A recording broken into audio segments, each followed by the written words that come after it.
What does it take to break a hero, and what does it take to rebuild one? Elena Carter had always carried her scars with pride.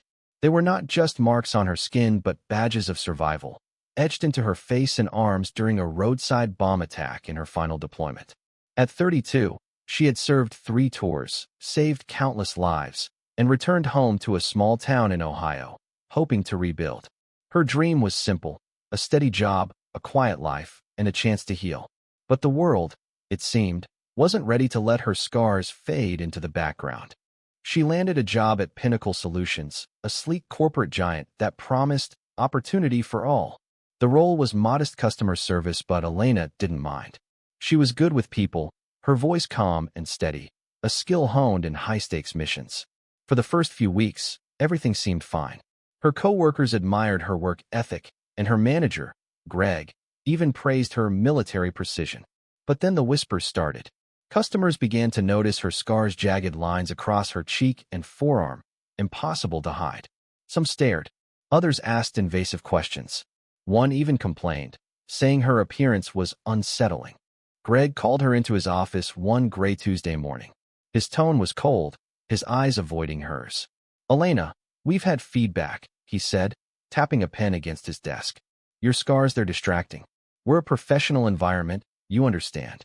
Elena's stomach twisted. She explained her service, the explosion, the lives she'd saved. But Greg's face remained impassive. "We're letting you go," he said. "It's about the company image." As she left, she overheard a coworker snicker. "She looks like she walked out of a war movie." The humiliation burned deeper than any wound. Elena returned home, her small apartment feeling smaller. She sat on her couch, staring at the folded flag from her service, questioning everything. Had her sacrifice meant nothing? Was she reduced to a distraction? The anger simmered, but so did her resolve. She opened her laptop and began typing. In a raw, unfiltered post on a veterans forum, she poured out her story, not just the firing, but the pain, the pride, the betrayal. She didn't expect much. Maybe a few likes, some supportive comments. But by morning, her post had exploded. The internet lit up. Veterans groups shared her story, calling out Pinnacle's cruelty. Hashtags like Honor Her Scars and Veteran Strong trended on social media. Strangers posted videos recounting their own stories of workplace discrimination. A young journalist, Maya, stumbled across Elena's post and reached out. "This needs to be heard," Maya said. Together, they crafted an article detailing not just Elena's firing, but Pinnacle's pattern of prioritizing image over integrity. The article hit newsstands and screens, and the world took notice. Protests erupted outside Pinnacle's headquarters. Veterans in uniform held signs reading, "Scars tell stories." Customers canceled contracts. Investors pulled out. Elena's story wasn't just a spark, it was a wildfire.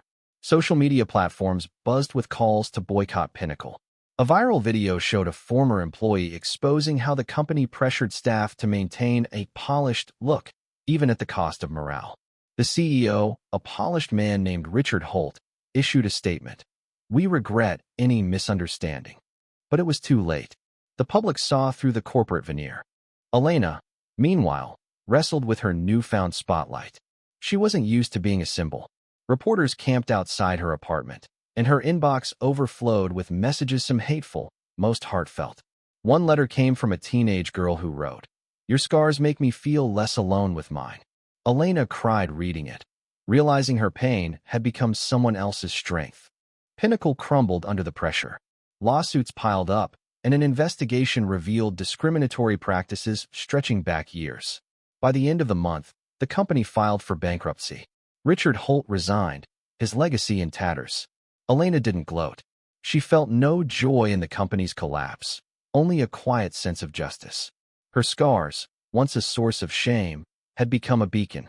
She started a nonprofit, Scars of Valor, to support veterans facing workplace discrimination. Her small apartment became a hub of activity, veterans sharing stories, lawyers offering pro bono help, and community members donating. Elena spoke at events, her voice steady as ever, reminding people that scars weren't flaws but proof of survival. "We don't hide," she told a crowd of hundreds at a veterans rally. "We stand taller because of what we've endured." Months later, as she stood in her hometown park, unveiling a mural dedicated to veteran resilience. Elena felt a weight lift.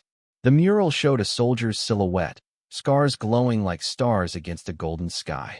She thought of the girl's letter, the veterans she'd met, the lives she'd touched. Her scars hadn't broken her, they'd rebuilt her. And in doing so, they'd changed the world.